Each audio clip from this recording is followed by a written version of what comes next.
Hello and welcome to... Auto Social UK. I was going to say Slovenia, but... Oh. But yeah, Auto Social... I didn't know where you was going with that. So depending on whose channel you're watching this on, you could be going, who's your man? Nobby on cars, or... Tish. From Auto Social Just Tish. UK. Who is, by the way, about to pass through 50,000 subscribers. How does that feel? Yeah, I'm getting close. It felt like it was really, really close, and now that last tiny milestone is taking ages. This could be the video that tips it over. It could be. So we have the brand new Ford Explorer to take a little walk around tour on. We have our own video reviews of this car on both channels as well. But we just thought, let's have a chat about this, because this is attacked. I was attacked last night. Not in a good way or a bad way, but by a mosquito way. And I have lumps, like there's a golf ball thing coming out my arm. Anyway, this car has been a long time coming from Ford. Some would say a bit too long. Would you agree? I would agree, but I did say in my review that it's a bit like carrying a child. It's grown on me in 9 months. Okay. It's actually, wasn't sure about it. And it has taken me 9 months to come around with what it looks like. And now I'm there with the looks, and actually it did take a while. And the problem is 9 months is so long in electric car terms. Yes, and I need to ask you, is this car giving you labour pains? Or do you feel okay? No, I feel okay. I feel okay. I feel like we've all given it a hard time because it needed it. Yeah. That's the problem. When you let it be a while to release a car, you're going to get a little bit more scrutiny than perhaps if you just come out with it. So, yeah. But ultimately, I'm actually pleasantly surprised with how I feel about this car. So it's worth pointing out the underpinnings are very familiar. It's Volkswagen's MEB platform. Ford said, can we have a bit of that? And we'll help you with the Amarok, and the new Transporter will be the new Transit. I don't know if the Alliance will last beyond that. I think it's already... Yeah, it feels a little bit frosty, doesn't it? It's a bit like the family members that you got to meet at Christmas and you're like, oh, not them again. And it does feel to me, and I feel sorry for Ford in a way, it feels like Volkswagen have given them their cast-offs that they're actually looking to get rid of. And they've kind of gone, oh, take the haptic buttons and this and that. Our customers love it. And then actually, behind their backs, they've gone to something different and have left them with the things that people perhaps didn't really like. Now, they have given them the new gear selector stock, which is in the new Skoda lineup, Volkswagen lineup, the Tiguan, the electric versions of cars as well. Let's just talk about, we'll start with the Euro one. I think that, that's the launch colour that we've been seeing for 2 years now. Yeah. Do you like it? I do, yeah, I do like it. It's a shame there isn't so many colours. I'll be honest, really don't like it in grey. I think it looks extremely boring. It needs something to spice it up a little bit, because it's quite a basic design, and I don't say that as an insult. I actually quite like the design in how it's simplistic, but I think it needs something to jazz it up, and the blue does that. I quite like the red as well. Yeah.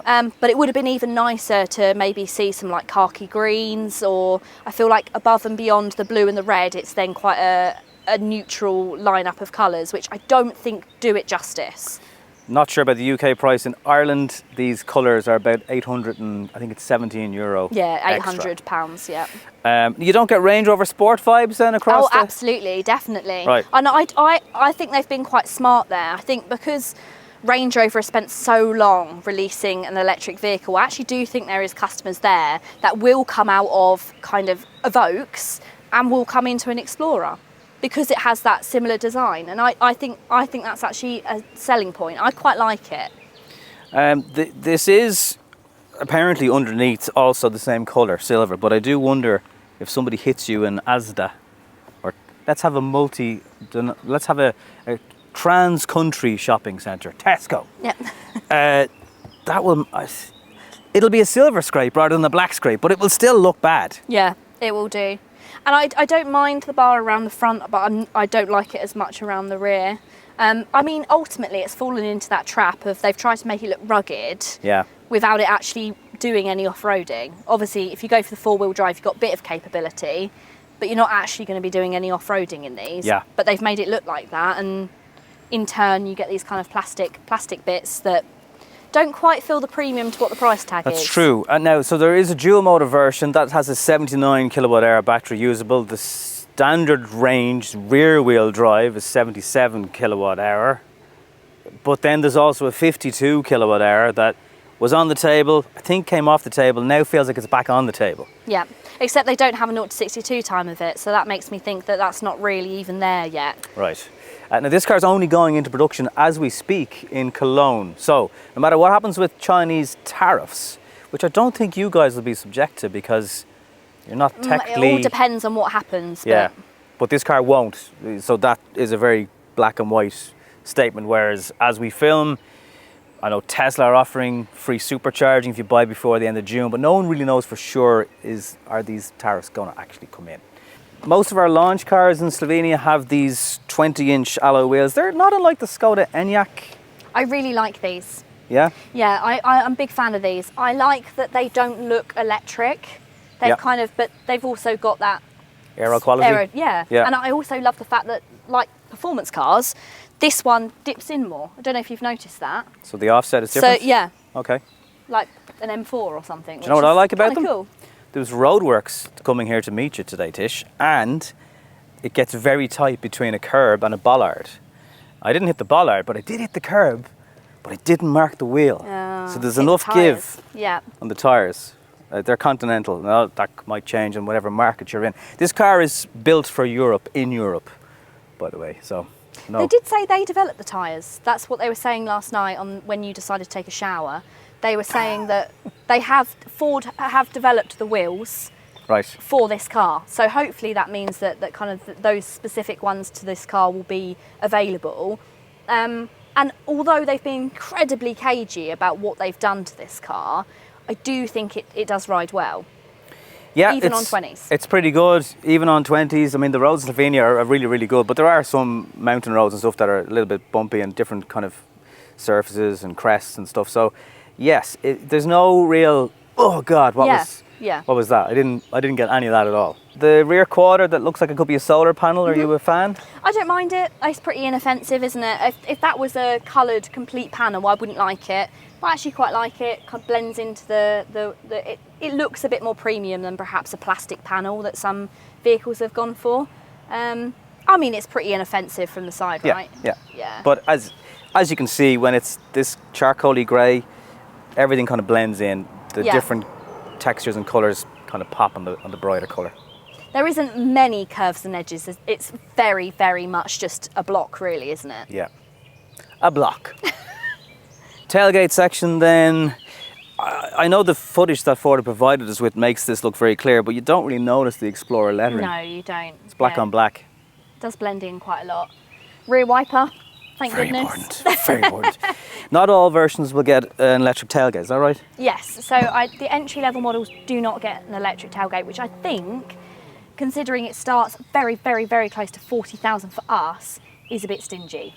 Yeah, it's 44,000 for us, the versions that are available now. I don't think the dual motor in Ireland is going to sell. No, it's a very expensive car.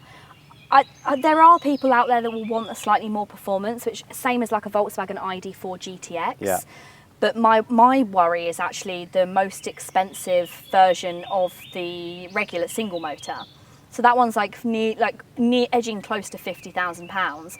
But really, what you actually get for that is, I would just then step up to have all-wheel drive at that point. I think that's the extended range. Yeah, that's it. Yeah, the extended range premium, which would probably be would be this one. Yes, I do like this because as a father, and I've got bikes and scooters I need to fit in the back, and maybe a dog box.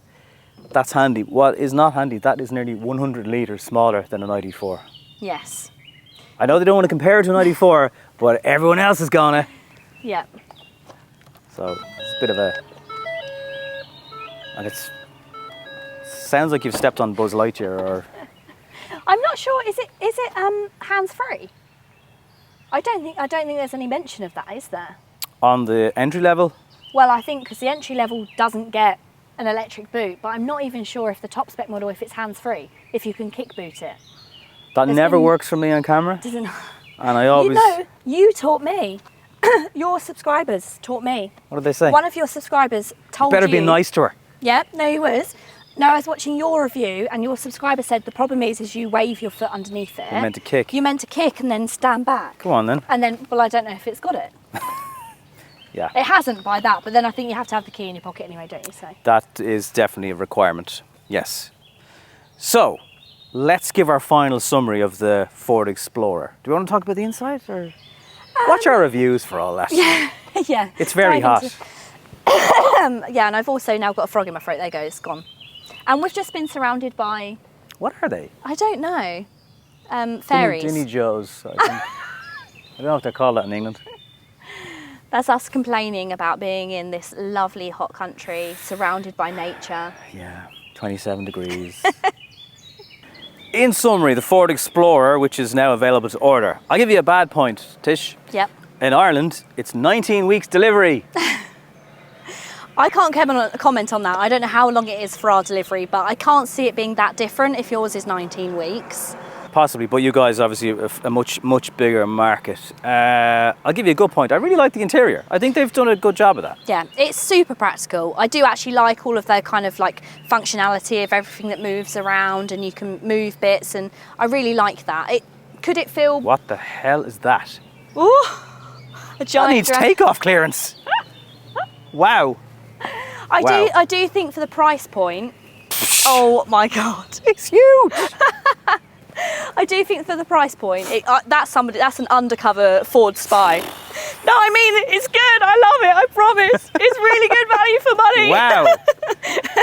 It's a Ford drone. That's huge. I was going to say, I would have liked a touch more quality for touching on 40, 50 grand. Bit more premium. Yeah, but I mean, the seats are nice. I do like the layout. The screen, yeah, okay, it could be a little bit awkward, but I do think it is quite, it's a bit of a party piece, isn't it? And I think it has its functionality, and it's good to kind of change if you've got glare on the screen. I like that. I do like the angle, and also, so when you tilt the screen out, you can put things into it, close it down, and it locks. So there's 2 USB charging ports behind that screen, but it's also like a mini lockable glove box. I like the little extender cup things that make if you have a flat white cup, it's not going to get lost or the lid will pop off, so that's good. And you can take that center cup holder and slot it underneath the car, where there's a hammer break glass thing as well, and apparently won't rattle around in there. Heat pump is not standard. You've got to pay just under 1,200 quid in Ireland for that. Is a heat pump something we've become a bit obsessed with, though? I would agree with you. Yeah. It's nice when it comes to standard, but would I be paying extra for it? I don't know. In Ireland, I don't think so. And I think there's many people living out there quite happily without a heat pump, and they don't even know they haven't got a heat pump. I think this is the thing. There's certain things about electric cars. It has to have over 300 miles, has to have a heat pump. And these are things that we tell ourselves without actually looking at our own personal circumstances as to whether we actually need those things. Like you said, it's nice to have, but I mean, it's quite familiar now. It's the same with the Volkswagen products. The tech pack that's €1,700 gives you head-up display and stuff like that. Again, it's nice. I've never used the parking itself function in a car ever, but you'll get that if you pay for it. 135 kilowatt charging is standard. The dual motor is 185. It's got a 286 brake horsepower, so it's the same drivetrain that you get in the ID7 now. So look, it's brisk. The dual motor is very, they're both quick cars. Yeah. Like, this is a family car. It doesn't need to do 0 to 60 in 3 seconds. No. And I don't think it looks like a car that would go particularly fast either. No, but you can still have fun on a motorway. If you've got, yesterday with a guy in a Golf GTD, up our bum-bums, and just a quick squirt and it's gone. Yeah. Like, so there is enough power in the car. I do think between it, that's one thing with them waiting. I do think the range and power are both very good figures. I have no complaints about either of those. Yep. It's got more than enough range, it's got more than enough power, which had it have come when they originally thought it was going to come, I think it would have been, in my honest opinion, it would have been quite forgettable. Yes, yeah, you could move on from it, all right. You could. The claim figures are 13 kilowatt hours per 100 kilometers. I have not seen that. Nowhere near it. Best I saw was, I think, 16.5. Yep. And that was before I was driving it. Somebody else, as soon as I got in, it was about 18.